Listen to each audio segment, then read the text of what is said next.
Hey, what's up guys? This is Anthony from AnthonysCustoms, and for this video, we're going to be reviewing Thor Ragnarok.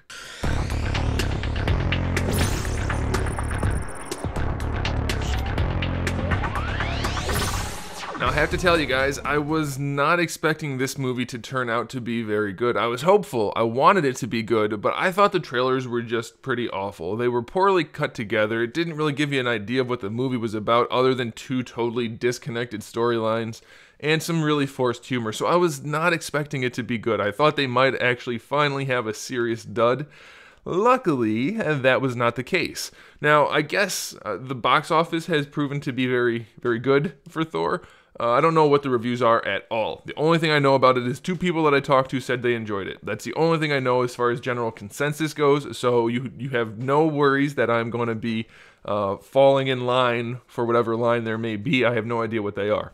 Now, before we go forward, I should let you know I will not be spoiling anything other than stuff that was already shown in the trailers, okay? So you should have an idea of what I'm talking about if you've seen any trailers, and if you haven't, then you're better at avoiding spoilers than most people. So the first thing is the concept. What was the general gist of this movie? And as far as we could tell from the trailers and the overall concept, it turns out to be true. Thor has to stop Hela from taking over Asgard, and he's also stuck in this Jeff Goldblum place fighting Hulk. That's all we really knew from the trailers, and that's generally the main gist of the movie. I'm not going to talk about how any of those things get resolved because that would be a spoiler, but that's the overall gist of it. The writing for this movie was going to really be the tipping point, I think, whether it was going to go that weird direction that the trailers were kind of making it look, or if it was going to be any good, and the writing's only mostly good, okay? The overall writing is fine. There's no, like, huge plot holes or anything like that, at least not that stood out to me while I was viewing it for the first time, but it was just kind of weird. Like, it was trying to do this, like, 80s vibe. At least that's the way it felt to me, especially with the soundtrack and just the kind of way it was shot. It was a little strange. And I don't think it really helped the film. I don't think it really added anything. Most of the dialogue was fine, but some of it felt really forced, and that was mostly when it came down to the humor. They've always mixed in these little quips here and there for the Marvel movies to keep the mood relatively light, despite things being particularly dark in some cases. And this movie should have been especially dark, and it never felt that way at all. There was almost no gravity to any of the movie.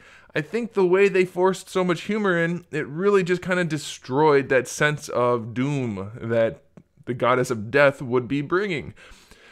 Almost every single instance of something serious happening, whether it was a good thing or a bad thing, it was instantly knocked down by some stupid joke. And sometimes those jokes were fine when they were just kind of mixed throughout, but not to punctuate something that was very serious.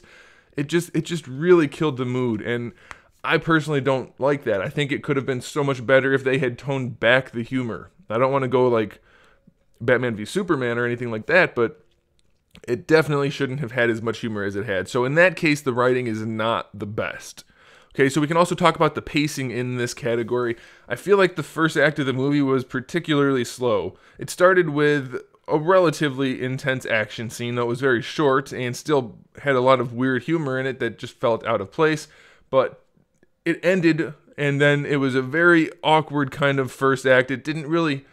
Nothing really happened. It was just kind of like, yeah, this is what's going on, and it was very talky, and I don't know, it just felt weird. Like, I don't know, I'd have to watch it again to pinpoint what the problem is, but it just felt pretty slow, and it dragged on, and I don't know, it was just kind of weird. But then after that first act is over, it's a pretty action-packed, entertaining, energetic movie, and I really like that part, so that's very good. One other thing that kind of bothered me about the writing is the way the movie ended, the final conclusion or the resolution to the main conflict.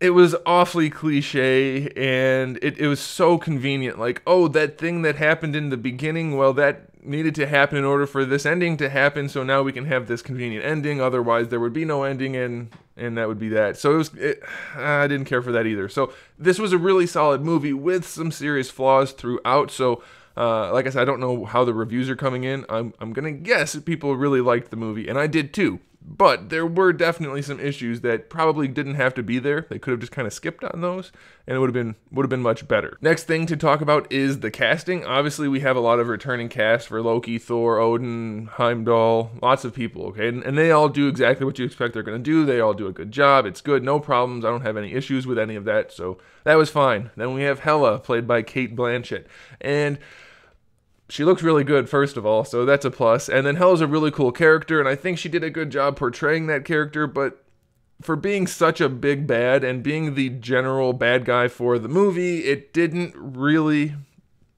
matter. She didn't have a ton of screen time, and it never really felt that serious. Mostly because they would be doing something between Thor and Hulk, for instance, and then they'd cut back to Hela, and then that'd be over, and then it'd go back to that. So most of the time, there was never you never had a chance to really feel like the goddess of death is trying to take over Asgard. There were just a couple of scenes, really, and I feel like anybody could have ended up playing that role because she had such a small role in the end. And that's kind of disappointing to me because Marvel has lacked on bad guys, or lacked in the bad guy department, I guess is a better way of saying that. And this one was a really solid bad guy. It just wasn't very well utilized, I feel like. She had a couple of really cool scenes, and you could tell that she had the power and the juice, and she was definitely a bad guy. But they didn't really use it that much in the movie. There was a whole lot more time spent on character development for characters that don't need development. We've already seen them a bunch of times, so I don't really get it. It's like they just really wanted to force in more humor and more dialogue that didn't need to be there for certain characters. So I don't really get why they did that. It was kind of a bummer for Hela. And then we also had Scourge, who really wasn't the Scourge, at least that I know. I mean, I guess I could be wrong about his character, but he wasn't what we thought he was going to be. And he had also a very inconsequential role. It kind of felt like he was there just to be there. Nothing he did really mattered until they decided he should do something that matters, but that could have easily been Heimdall or anybody else, and it didn't matter. I don't mind that he was in there. Obviously, that would have been cool, but I wanted him to have a larger role. That would have been awesome, but he didn't. He didn't have a great role, so I don't... Like, Carl Urban could definitely have carried it or pulled it off if they wanted him to. They didn't really give him anything to do. He just mostly stood around, said a few lines, and that was it. It's pretty disappointing. We have Valkyrie, who isn't actually Valkyrie. She's a Valkyrie from Asgard, and she was fine. She did a really good job. I enjoyed the character.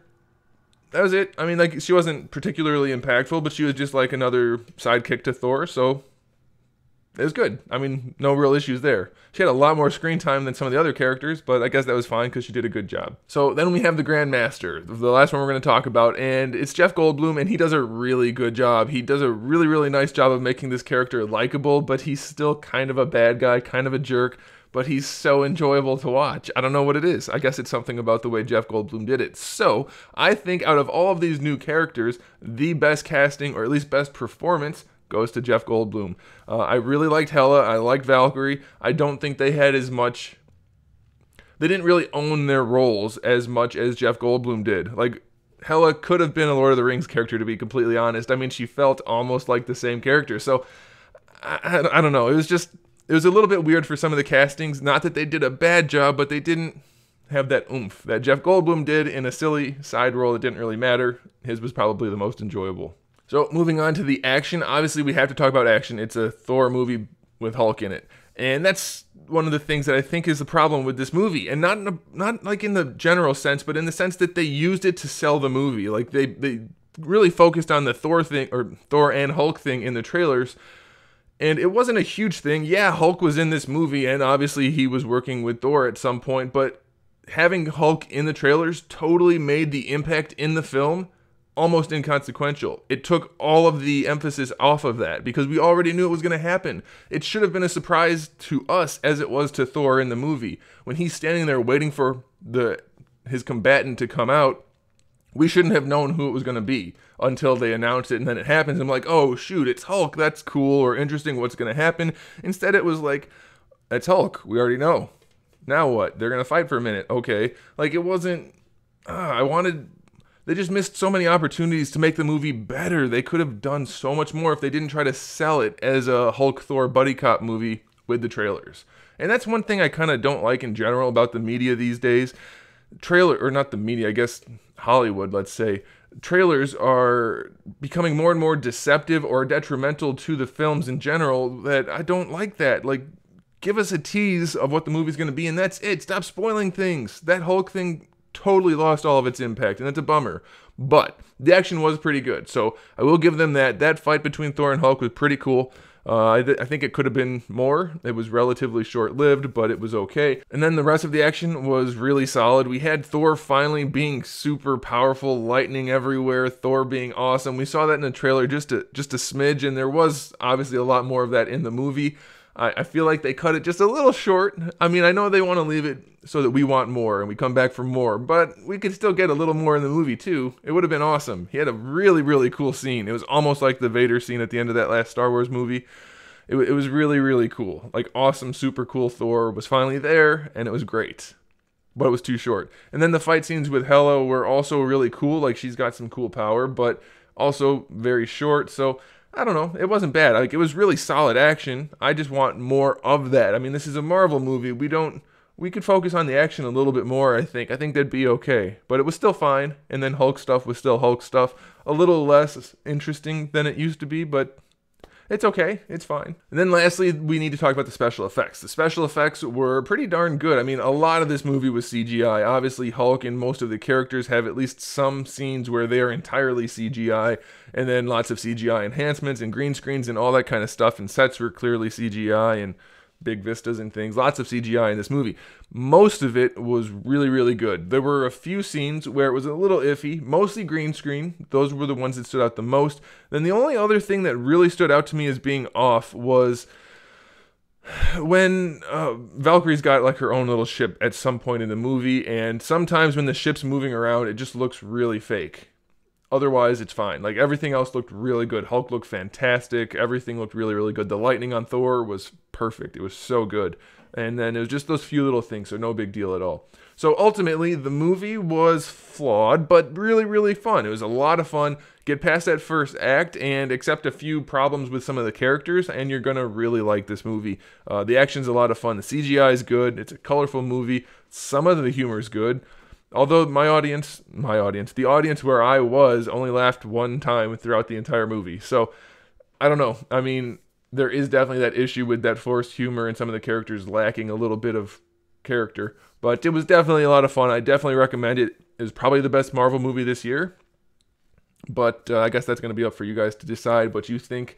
I thought Spider-Man had probably more flaws than this, and this was better when it was good. So that's where I'm going with it. So thanks for watching, guys. Let me know in the comment section what you thought of the movie if you saw it. If you haven't seen it, then you may want to avoid the comment section because I can't prevent people from talking about spoilers. But guys, if you're going to post spoilers, please start it off with the word spoiler so people can know to not read that comment. That'd be great. So there it is, guys. Thanks for watching. Make sure you subscribe to the channel. I have new videos up every single day. We talk about action figures, movies, TV shows, video games, all kinds of fun stuff. And we do live streaming 3 times a week now on Twitch, so make sure you check that out, twitch.tv/AnthonysCustoms. We're working on building a line of action figures, and we're doing that live, and you guys can talk to me and maybe have input, or who knows, so come by for that.